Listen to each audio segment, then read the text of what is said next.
ES52B construit un triangle isocèle DEF avec DE égale 4 cm et EDF égale 50 degrés. Nous allons commencer par faire un croquis. Le triangle s'appelle DEF, il possède un côté DE de 4 cm et l'angle EDF fait 50 degrés.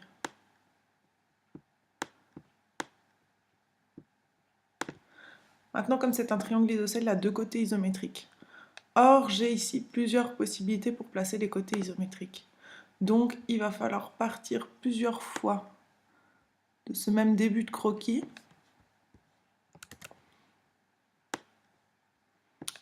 Placer les côtés isométriques à différents endroits.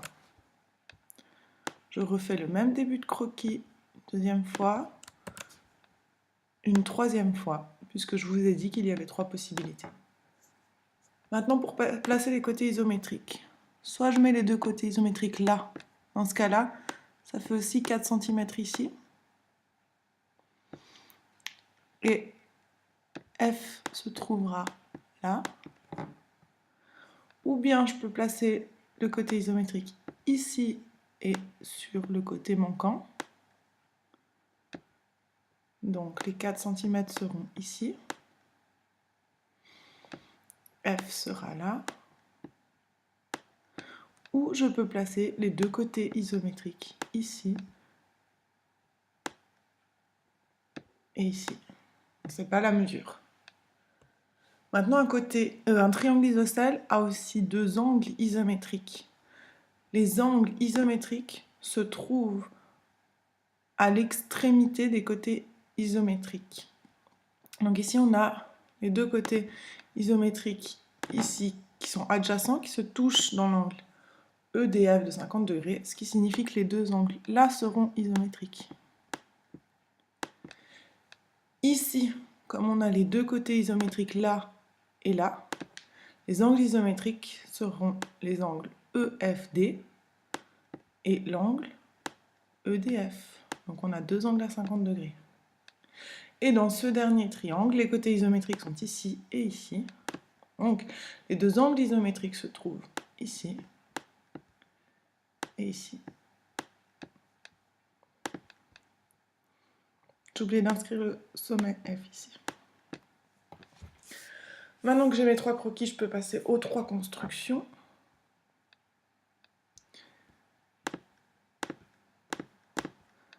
Alors, pour le premier, je dois faire un segment DE de 4 cm.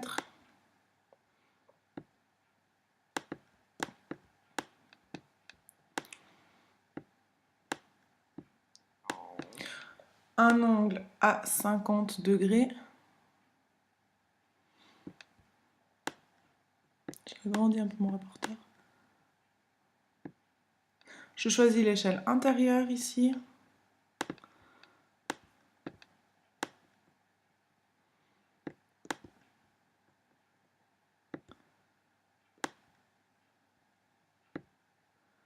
Je fais une droite assez longue parce que je ne sais pas encore où elle s'arrête. Et puis ce côté DF fait 4 cm.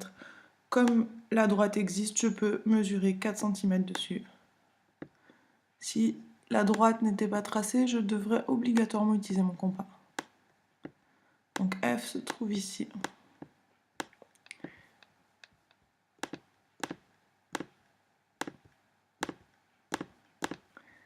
Et mon triangle isocèle EDF est isocèle en D. Le deuxième triangle possible, je recommence avec mon côté DE de 4 cm.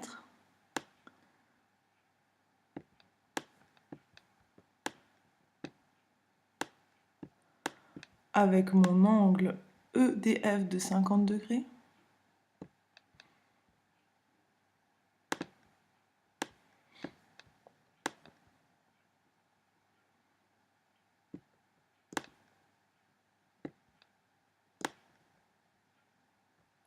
Le début de la construction pour le troisième sera identique. Donc, pour le troisième triangle isocèle, je vais faire un côté DE de 4 cm et ensuite un angle de 50 degrés. Donc je prépare déjà ma construction. Je reviens à mon deuxième triangle. J'ai le côté EF qui fait 4 cm. Le côté EF dans ce deuxième triangle est inexistant, donc je vais utiliser mon compas, je vais l'ouvrir à 4 cm. Et je vais tracer un arc de cercle depuis E. Intersection avec mon arc de cercle et la droite qui part de D, qui passe par D, F forcément, mon sommet F. Mon sommet F se trouve là.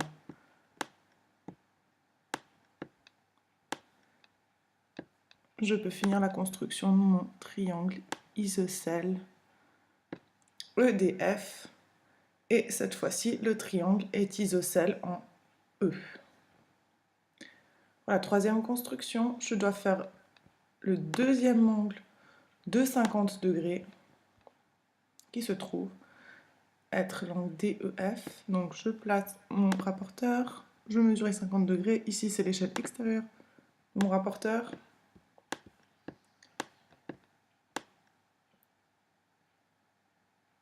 Et je trace le côté 50 degrés ici.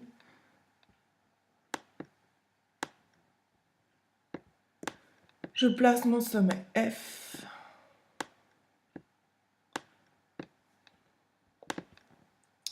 Le premier triangle est isocèle